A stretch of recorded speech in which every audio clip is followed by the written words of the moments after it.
ప్రేమ పలికే ప్రేమ అయితే నాన్న ప్రేమ చెప్పకుండా చేసే త్యాగం. దేవుడు కనిపించ కానీ నాన్న రూపంలో నడిచి వస్తారు. నాన్న అంటే కనిపించే దైవం. ఈ ప్రపంచంలో ప్రతి ఇంట్లో ప్రతి ఒక్కరికి ఒక రియల్ హీరో ఉంటారు. ఆయన పేరే నాన్న.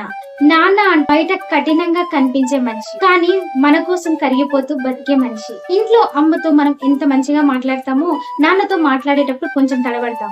ఎందుకంటే ఆయన చూపే ప్రేమ విధానం వేరు. ఆయన వేసుకునే పాత షర్ట్లు, తినకుండా వదిలిన రోటీలు, మన కోసం తాను మరిచిన కళలో ఆ ప్రేమ దాగి ఉంటుంది. ఆయన మాటల వెనుక ఒక గొప్ప బాధ్యత, ప్రేమ, భరోసా ఉంటుంది. తల్లి ప్రేమ చూపిస్తుంది, నాన్న ప్రేమ రక్షిస్తుంది.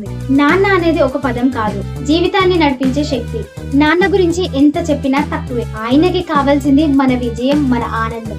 అమ్మ ప్రేమ ముద్దుగా ఉంటే నాన్న ప్రేమ భద్రతగా ఉంటుంది. మన కోసం నిద్ర మానేసి పని చేసినవాడు, మనకు ఏమీ కాకుండా చూసుకున్నవారు, పొద్దున్నే లేచి పని చేస్తూ విరామం లేని జీవితాన్ని నడిపిస్తూ మన కోసం తోడ్చే వ్యక్తి.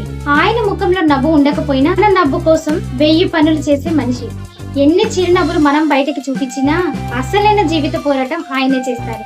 తన కళలను పక్కన పెట్టి మన కళల రెక్కలు పెడతారు. నాన్న కోపంగా, శాంతంగా, మౌనంగా ఉంటాడు, కానీ మన కోసం కూడా అంతే కష్టపడుతూ ఉంటారు. నాన్న ఆస్తి అంటే ఓ బిల్డింగ్, ఓ కారు కాదు, ఆయన మన కోసం త్యాగం చేసిన ప్రతి క్షణం. నాన్న అంటే ఏమిటో మనకు చాలా సార్లు అర్థం కాదు. ఎందుకంటే ఆయన మాట్లాడడం తక్కువ, బాధ్యతలు ఎక్కువ. ఆయన ప్రేమ మౌనంగా ఉంటుంది, కానీ ఆ మౌనం మన హృదయాన్ని తాకుతుంది.